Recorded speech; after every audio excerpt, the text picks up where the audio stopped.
Hello friends, ఈరోజు అయితే మనం బురద మట్టలతో కర్రీ చేసుకున్నాం. ఇదిగోండి, చూద్దాం ఎలా చేయాలో చెప్తాను. ఇదిగోండి, నేనైతే ముందుగా ఒక రాయి తీసుకొని రాయికి వేసుకొని రుద్దుకున్నాను ఫ్రెండ్స్. ఇవన్నీ ఇదిగోండి, ఇట్లా మొత్తం పులుసు మొత్తం ఊడిపోయిన దాకా రుద్దాను. ఇవి అయితే తేమ లేకుండా రుద్దుకోవాలండి. తేమ ఉంటే మనకి ఇది అవ్వదు, పులుసు అంత రాదు. కొంచెం తేమ లేకుండా ఉంటే ఈజీగా పులుసు వస్తుంది. ఇవన్నీ చూడండి ఎట్లా తీసాను. ఇప్పుడైతే మనం రుద్దేసిన దానికి నిమ్మకాయ వేసేసుకున్నాం. నిమ్మకాయ వేసుకుని బాగా కలుపుకొని ఒక 10 నిమిషాలు అయితే పక్కన పెట్టేసేయాలి. ఇప్పుడైతే పక్కన పెట్టేసాను. ఇది క్లీన్ చేస్తున్నానండి. ఇది అన్ని సైడ్లు ఉంటాయి, ఈకలు ఉంటాయి, దీనికి తోకలు మొత్తం కట్ చేసుకుంటే ఒకటే పేగు ఉంటుందండి. దీనికి ఆ పేగు తీసేసుకుంటే సరిపోతుంది, చాలా నీట్గా వస్తుంది ఇది. ఇక ముందుగా పసుపు వేసుకున్నామండి. తర్వాత కొంచెం ఉప్పు వేసుకున్నాం, కల్లుప్పు సరిపోయినంత కల్లుప్పు వేసుకోవాలండి. తర్వాత కారం కొంచెం లైట్గా కలిపేసుకొని కారం వేసుకుంటున్నామండి. ఇప్పుడు కారం వచ్చేసి మనకు కావాల్సినంత వేసుకోవాలి.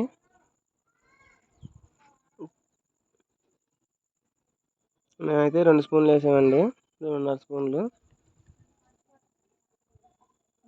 ఇవ్వండి, కొంచెం కలుపుకోవాలి. ముందు కొంచెం కలుపుకొని అయితే తోడుతోనే చేస్తున్నాము మనం. కొంచెం లైట్గా సెగ తగిలించుకొని తర్వాత పులుసు పోయాలండి.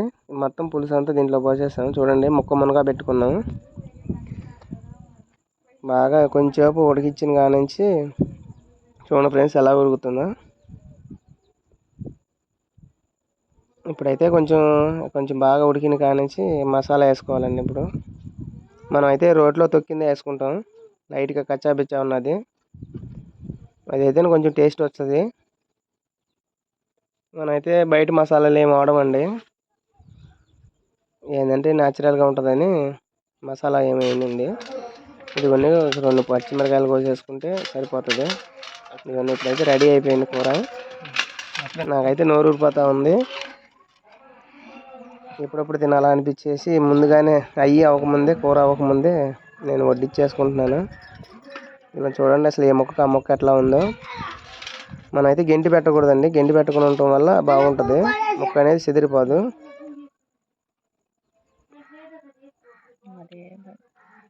ఇప్పుడైతే నేను కలుపుకొని తింటుంటే మామూలు లేదండి. అసలు చాలా హ్యాపీ, చాలా టేస్ట్ వచ్చింది, అసలు మామూలుగా లేదు. మీరు కూడా ట్రై చేయండి ఫ్రెండ్స్.